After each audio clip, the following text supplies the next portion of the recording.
Imagine land, a place far, far beyond the horizon, a land in a long forgotten time, centuries ago.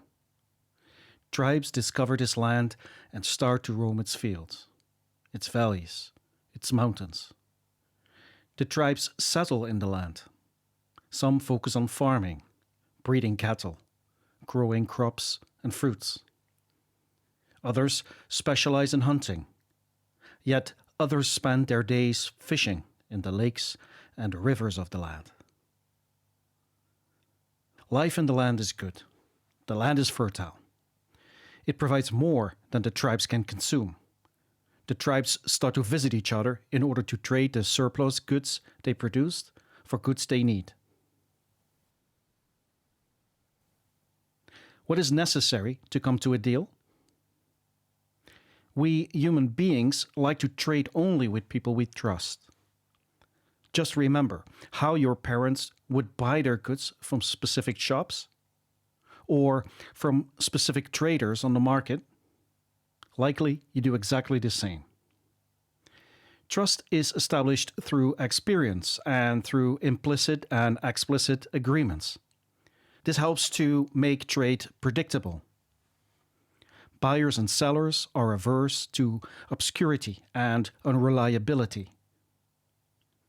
What are some of these implicit and explicit agreements that facilitate trade?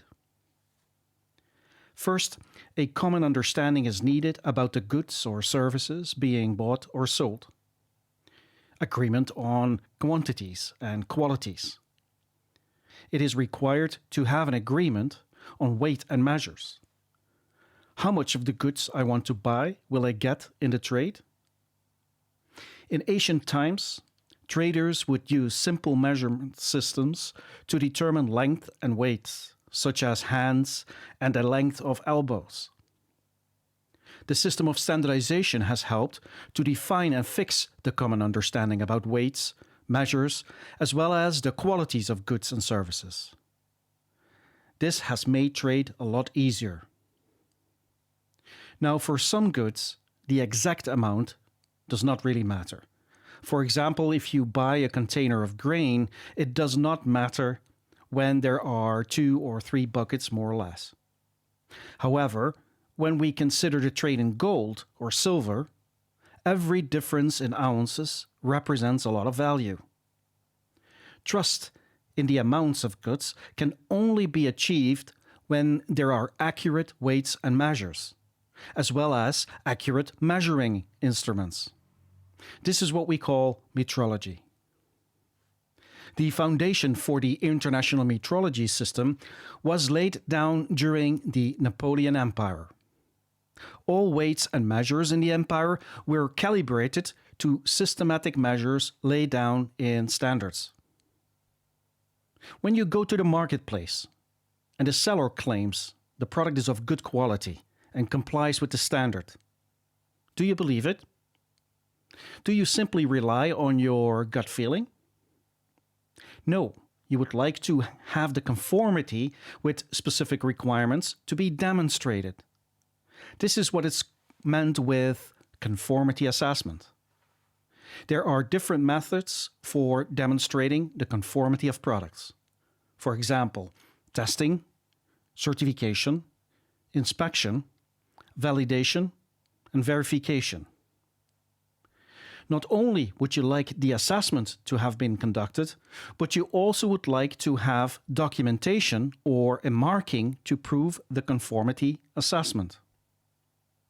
This leads us to the next piece of the puzzle that is necessary to build the system where goods can be trusted. When you receive a test report or certificate, you would like to know who has issued the document. Who tells you you can trust this organization to be impartial and competent to do the conformity assessment? What you're looking for is an assessment of the assessor or certification of the certifier, a third-party assessment of the conformity assessment body. This is provided by what is called the system of accreditation. To complete the infrastructure that is necessary to build trust in trade, two more elements have to be added. Both are based on the idea that not everything can be left to the trade partners to arrange in agreements and standards. Governments may find reasons to interfere in the market for legitimate reasons related to national security, the health and safety of consumers, and protection of the environment. Authorities may lay down product requirements or requirements for manufacturing processes in regulations. Regulations differ from standards in the sense that the application of regulations is obligatory. The application of standards is voluntary. Everyone who has children knows this. When you set a rule, you have to be prepared to control the compliance. An authority that has adopted technical regulations cannot rely that all parties in the market will comply. They will need to survey the market and check and enforce compliance where necessary. This last piece of the puzzle is called market surveillance. The system that is created in this way supports trade and the market. You can regard it as a building with a foundation in laws and regulations, and the pillars of standardization, metrology, conformity assessment, and accreditation to support the market.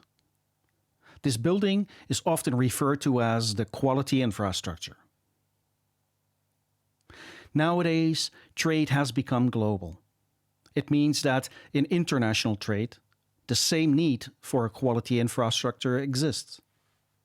Over the last 75 years, international cooperation has led to the creation of this international quality infrastructure. Creating trust in the market between producers and consumers requires much more than issuing a technical regulation by an authority. It requires a sophisticated system or infrastructure of checks and balances to ensure quality of goods is established truthfully and reliably.